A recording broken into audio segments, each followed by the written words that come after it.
नमस्कार, मैं हूं पवन त्यागी।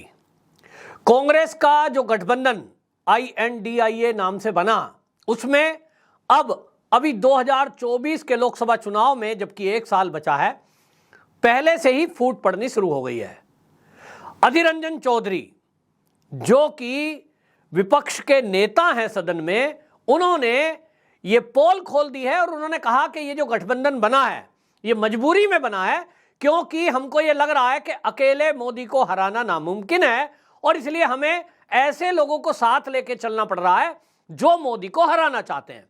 अब ये अधीर रंजन चौधरी का जो बयान है, ये चौंकाने वाला बयान कतई नहीं है, क्योंकि ये पहले से माना जा रहा है कि ये जो गठबंधन में लोग हैं कांग्रेस के साथ, जिस तरह से आम आदमी पार्टी जुड़ी, इसके जुड़ने से ही ये देखा जा रहा है कि कोई विचारधारा नहीं है।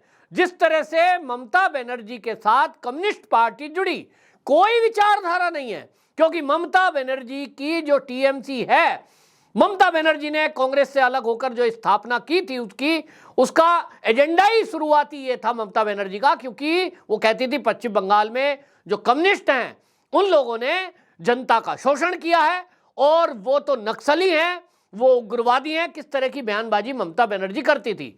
नंदीग्राम का जो आंदोलन हुआ, वो खास तौर पे वो प्रहार करती थी और वहीं से ममता बनर्जी लीडर भी बनी। लोगों को लगा कि ममता बनर्जी एक ऐसी नेता बनकर उभर कर सामने आई है कि जो कम्युनिस्टों के शासन को उखाड़ फेंकेंगी और उनके अत्याचारों से ममता बनर्जी पश्चिम बंगाल की जनता को निजात दिलाएंगी। लेकिन आज वही ममता बनर्जी उन्हीं कम्युनिस्ट पार्टी के नेताओं के साथ हाथ में हाथ डालकर एक मंच पर खड़ी है। मुद्दा क्या है? मुद्दा कोई नहीं है, विचारधारा कोई नहीं है, केवल और केवल एक मोदी का खौफ। मोदी का खौफ। वहीं दूसरी तरफ आप देखिए, केजरीवाल कांग्रेस पार्टी का विरोध करते करते ही अन्ना हजारे के आंदोलन से लोकपाल बिल की बात उठाई और यह कहते थे कि ये जो कांग्रेस की सरकार में शामिल लोग हैं, बाकायदा लिस्ट पढ़ते हुए वो वीडियो आज भी सोशल मीडिया पर वायरल है। संजय सिंह, आम आदमी पार्टी के नेता, वो जो बयान देते थे और वो कह रहे हैं कि ये सारे परिवारवादी पार्टी हैं। वो नाम ले रहे थे लालू प्रसाद यादव का, वो नाम ले रहे थे मुलायम सिंह यादव का, वो नाम ले रहे थे सोनिया गांधी और राहुल गांधी का, कि किस तरह से परिवारवादी पार्टी हैं। शरद पवार का नाम लेते थे, उद्धव ठाकरे का नाम लेते थे, लेकिन आज वही संजय सिंह हाथ में हाथ डालकर उद्धव ठाकरे के साथ खड़े हैं, वहीं वो अखिलेश यादव के साथ खड़े हैं और उसी तरह वो राहुल गांधी के साथ भी खड़े हैं। क्यों? केवल और केवल खौफ मोदी का। इसी तरह आप देखिए कि ये जो गठबंधन है, इस गठबंधन में जो बाकी दल शामिल नहीं है, पी चिदम्बरम कितने सीनियर लीडर हैं, वो अध्यादेश के मामले में, हालांकि ये कह रहे हैं, केजरीवाल जी ने ये बयान दिया था शुरू में कि जो दिल्ली सरकार के विरुद्ध अध्यादेश केंद्र सरकार लाई है, उस पर जो बिल आ रहा है संसद में, हम सबको एकजुट हो जाना चाहिए और अगर वो बिल संसद में गिर गया तो 2024 के चुनाव का वो सेमीफाइनल होगा। इसका मतलब क्या है? इसका मतलब यह है कि केजरीवाल जी ये कहना चाह रहे थे कि अगर वो बिल गिर जाता है तो हम एक मैसेज दे पाएंगे कि देखिए, आम आदमी पार्टी ने मोदी का बिल गिरा दिया और केजरीवाल जीत गए। अब इसका मतलब यह है कि 2024 का चुनाव जीतना आसान है। पर है यहां पर, क्या केजरीवाल जी राहुल गांधी के लिए झंडा उठाएंगे? क्या वो केजरीवाल जी राहुल गांधी की सभा में राहुल गांधी जिंदाबाद, सोनिया गांधी जिंदाबाद का नारा लगाएंगे? क्या राहुल गांधी जब प्रधानमंत्री चेहरा बनकर 2024 के चुनाव में मैदान में उतरेंगे, जो कि उनकी तरफ से फाइनल है? जिस तरह से बेंगलुरु में जो मीटिंग हुई उसकी आप फोटो देख लीजिए, जिसके बाद नीतीश कुमार नाराज होकर लालू प्रसाद यादव के साथ बिहार आ गए। नाराजगी का कारण क्या था? कि जो स्टेज पे बड़ा फोटो लगा था उसमें एक तरफ मल्लिकार्जुन खड़गे हैं, एक तरफ सोनिया गांधी हैं और बीच में राहुल गांधी है। बाकी नेता गोले में गोल चक्री बनाकर डाल दिए गए, छोटे छोटे। अब इससे केजरीवाल जी क्या इत्तेफाक रखते हैं? नहीं, केवल खौफ मोदी जी का है और इसलिए मोदी जी के खौफ में है, मोदी जी के खौफ में ये गठबंधन बना है। ये तो हम पहले से कह रहे हैं। तो मोदी जी का खौफ क्यों है? क्या मोदी जी वाकई में, जैसे लालू प्रसाद यादव ने एक बयान दिया कि कि मोदी जी को तो हम 2024 में हरा देंगे, ये तो मार्कोस की तरह देश छोड़कर भाग जाएंगे। मैंने पहले भी वीडियो में बताया है आपको कि मार्कोस जो एक तानाशाह था, जिसने कत्लेआम कराया अपने विरोधियों का, बहुतों को जेल में डाल दिया और बड़े बड़े टॉर्चर किए उसने। तो मोदी का खौफ क्या है? क्या मोदी जी देश की विपक्षी पार्टी के नेताओं को मरवा रहे हैं? एक भी किसी की मृत्यु हुई, किसी को जेल में डाला? निश्चित रूप से नहीं। जिनके ऊपर केस चल रहे हैं उनको जो न्याय प्रणाली पालिका है वो अपने आप स्वतंत्र तरीके से काम कर रही है। लालू प्रसाद यादव जमानत पर है, पी चिदम्बरम INX मीडिया मामले में जहां 350 करोड़ रुपए का घोटाला है उसमें जमानत पर है, उनका बेटा जमानत पर है, राहुल गांधी जमानत पर है, सोनिया गांधी जमानत पर है। इसी तरह से आप देखते जाइए, ममता बनर्जी की सरकार में उनके ऊपर जो नेताओं के केस चल रहा, बल्कि उनके भतीजे पर जो केस है, अभी तक जेल तो नहीं गए हैं। भतीजे की पत्नी पर केस है, वो तो जेल नहीं गए हैं। और केस दिल्ली में अरविंद केजरीवाल जी के खिलाफ भी जांच चल रही है, अभी तक जेल तो नहीं गए हैं। तो अगर मोदी जी ऐसे तानाशाह होते जैसा ये विपक्षी दल बोलते हैं, तो ये तो सब जेल में होने चाहिए थे। CBI को बजाय, भाई अगर मोदी जी मार्कोस होते तो वो तो NIA को आदेश दे देते, ED को आदेश दे देते, जाओ सबको पकड़ दो। और जैसा पुलिस करती है, कोई पुड़िया अफीम की लगा दी, कोई तमंचा, कोई गोली दिखा दिया और कह दिया साहब ये बदमाश था, इसकी आंटी से मिला, वो मिला था कि नहीं मिला था। ऐसे बहुत मामले होते हैं। ऐसा कोई आर्टिफिशियल मामला मोदी जी के आदेश पर विपक्षी पार्टियों के नेताओं के खिलाफ आज तक नहीं बना। 9 साल बीत गए। बल्कि उल्टा है, भारतीय जनता पार्टी के समर्थक हमेशा यह कहते हैं कि मोदी जी इन विरोधियों के खिलाफ कार्रवाई क्यों नहीं करते, क्यों नहीं आदेश दे देते CBI ED को, इनको पकड़ करके जेल में ठूस दो, क्योंकि इनके खिलाफ तो सबूत है, इनके खिलाफ केस चल रहे हैं, कोर्ट में पैरवी क्यों नहीं करते ठीक से। ये शिकायत आम आदमी पार्टी के जो नेता हैं इनके विरुद्ध दिल्ली वालों की है। इसी तरह बहुत सारे लोग मोदी जी से शिकायत कर रहे हैं, विपक्षी पार्टियों के साथ इतनी नरमाई क्यों है। मोदी जी कहते हैं भाई एजेंसियां अपना काम कर रही हैं, मैं ना तो किसी को ये कहता हूं कि सख्ती करो, ना मैं ये कहता हूं कि ढील करो। अपने तरीके से एक प्रोसेस हो रहा है, कोर्ट में केस जा रहे हैं, जज साहब जैसा समझते हैं किसी को जमानत दे देते हैं, किसी को नहीं। मेरा काम एजेंसियों को आजाद छोड़ना। ये केवल 9 साल में मोदी सरकार में हुआ है। लेकिन अब आपको बता दूं, ये जो पी चिदम्बरम है, कांग्रेस के बड़े लीडर हैं, ये दिल्ली अध्यादेश के मामले में जो NDA के साथ गठबंधन में गए हैं, जिन्होंने ये तय कर दिया कि हम NDA के साथ हैं और ये जो अध्यादेश है इसके साथ यानी इसके पक्ष में वोट करेंगे। इस पर आपको बताएं, जो पी चिदम्बरम है वो पी चिदम्बरम पूछ रहे हैं BJD और YRS कांग्रेस के नेताओं से, ट्वीट किया है उन्होंने कि मैं इनसे पूछना चाहता हूं। वो पूछ रहे हैं कि आपको ये पूछ रहे हैं कि मैं दिल्ली सेवा प्राधिकरण विधेयक जो है उसका समर्थन करने वाले BJP सांसदों को तो समझ सकता हूं, लेकिन मैं ये नहीं समझ पा रहा हूं कि BJD और YRS कांग्रेस के पार्टियों के जो सांसद हैं इनको विधेयक में क्या चीज अच्छी लगी है। पी चिदम्बरम जी पूछ रहे हैं BJD के और YRS कांग्रेस के नेताओं से कि आपको विधेयक में क्या अच्छा लगा है। मैं उल्टा पूछ रहा हूं, जो कांग्रेस के INDIA गठबंधन में लोग गए हैं, मेरा उनसे सवाल है और इस वीडियो के माध्यम से उन तक ये सवाल पहुंचा दो कि जो लोग इस कांग्रेस के गठबंधन में शामिल हुए हैं, आप बताइए कि आपको कांग्रेस में ऐसी क्या अच्छाई लगी कि आप इस गठबंधन में शामिल होकर केजरीवाल के साथ खड़े हैं। मेरा सवाल है, आपको केजरीवाल में ऐसी क्या अच्छाई दिख रही है जिसके कारण आप केजरीवाल जी के साथ इस विधेयक के विरोध में वोट करने जा रहे हो। मुझे बताएं कांग्रेस कि आपको केजरीवाल जी के इस बिल में क्या अच्छाई लगी है। केवल और केवल इस बिल में क्या है कि IAS, IPS और दानिश का अधिकारी, इनके ट्रांसफर और पोस्टिंग का अधिकार दिल्ली के LG को होगा। और अब तो LG भी नहीं है, अब एक कमेटी को होगा और उस कमेटी के अध्यक्ष कौन होंगे? केजरीवाल। मतलब अधिकार तो केजरीवाल के ही पास है। फिर इसमें क्या कमी है?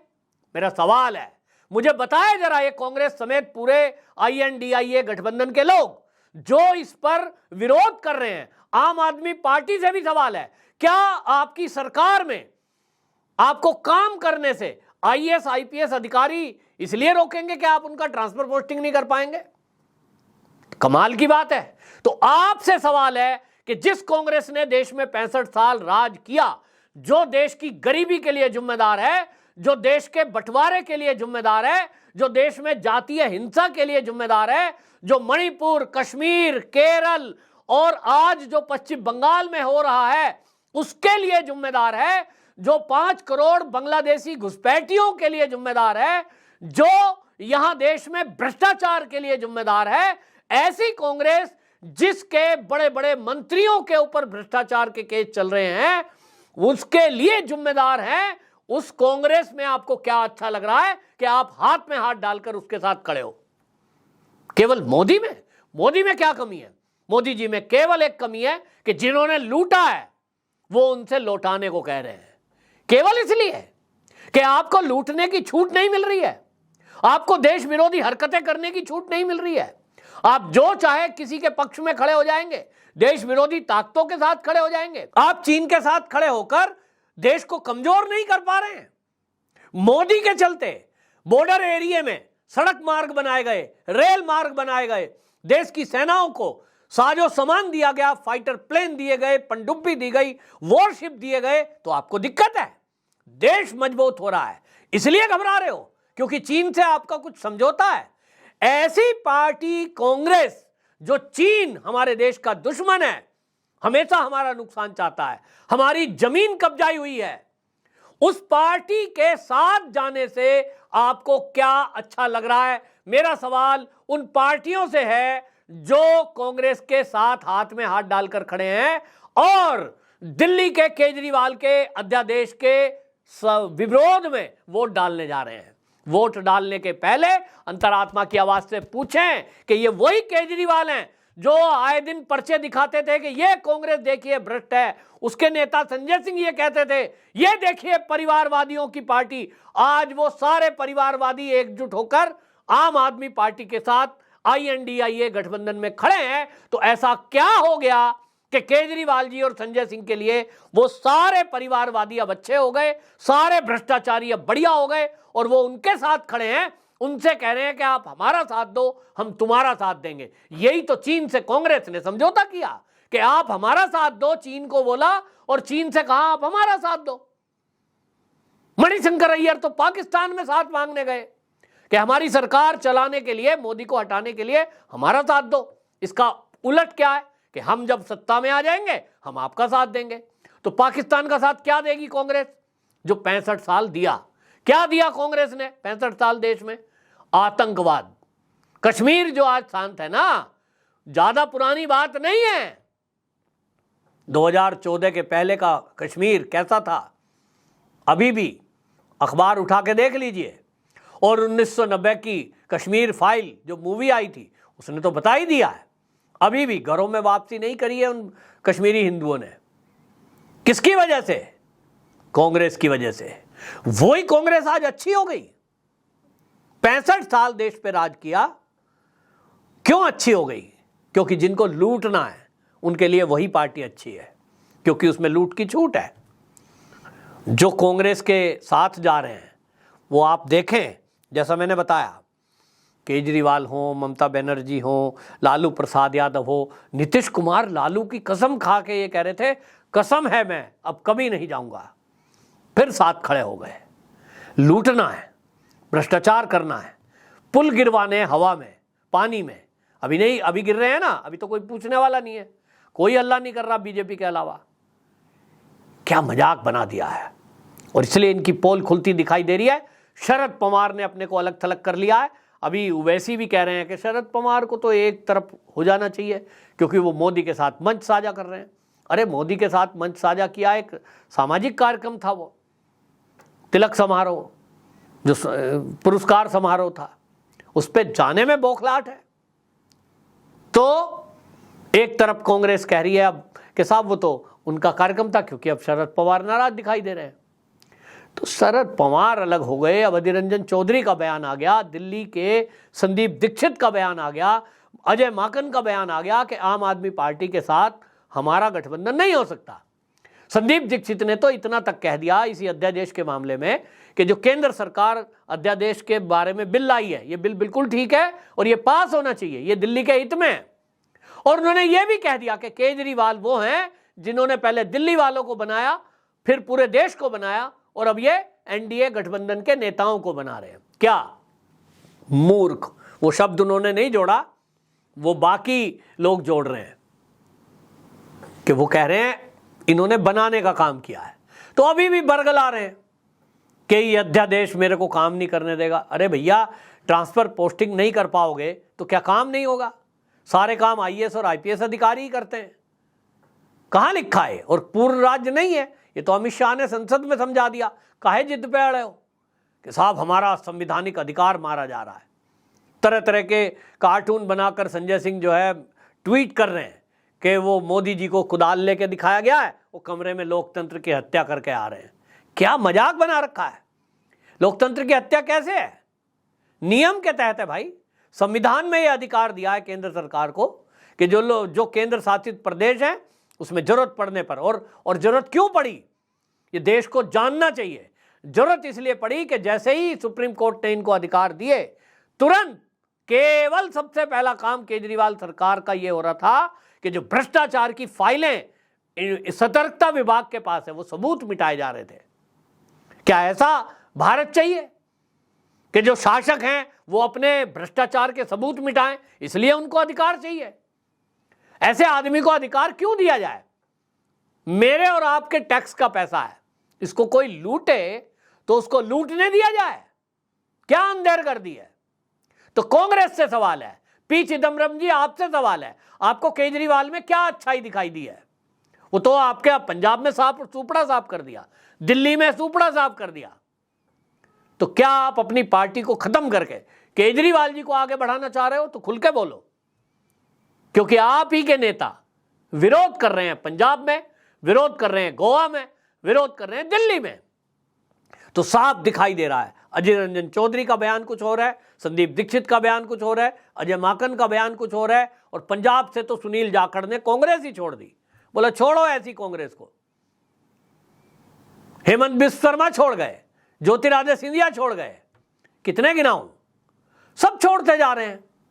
तो पी चिदम्बरम जी क्यों टिके हैं? इसको पी चिदम्बरम जवाब दें। लेकिन जनता क्या कह रही है? वो ये कह रही है कि यहां जो है रहने से उनको लगता है कि भ्रष्टाचार पर यहां कोई सवाल नहीं पूछेगा, क्योंकि खुद राहुल गांधी और सोनिया गांधी फंसे हुए हैं। पार्टी का प्रमुख अगर ऐसा हो, अब आप सोचिए भाजपा में यदि कोई ऐसा होता, कोई मंत्री, कोई पूर्व मंत्री, क्या वो इस तरह से कहीं होता सांसद? निश्चित रूप से नहीं। एक बार सवाल उठ गया किसी पर तो पार्टी की टॉप लीडरशिप उसको कतई अगली बार तो चांस नहीं देगी। यहां टिके हुए हैं क्योंकि मजबूरी का गठबंधन है जो पी चिदम्बरम ने और ये बोला है, इस पर उल्टा सवाल है। अधीर रंजन चौधरी ने इस गठबंधन की पोल खोल दी है और ये साफ हो गया है। अभी जैसे ही ये बिल गिरेगा, आपको बता दूं दिल्ली में, तो ये तो पहले से कह रहे हैं कि केजरीवाल इस गठबंधन से अलग होने वाले हैं। निश्चित जान लिए, क्योंकि वो पहले से ही प्रधानमंत्री बनना चाहते थे और प्रधानमंत्री तो कभी नहीं बन सकते, अभी तो कम से कम नहीं बन रहे। तो वो प्रधानमंत्री चेहरा बनकर पूरे भारत में अपनी सीटों पर लोगों को खड़ा करना चाहते हैं।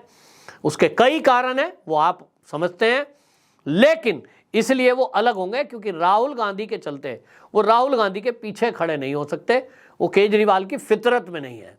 तो ये गठबंधन एक तरह से बनने के पहले टूटता दिखाई दे रहा है। बयानबाजी शुरू हो गई है और अब इस जो दिल्ली अध्यादेश बिल है इसको गिरने दीजिए, उसके बाद खुल करके केजरीवाल अपना असली रंग दिखाएंगे। तो अधीर रंजन चौधरी की बात बिल्कुल सही साबित होती दिखाई दे रही है। वंदे मातरम।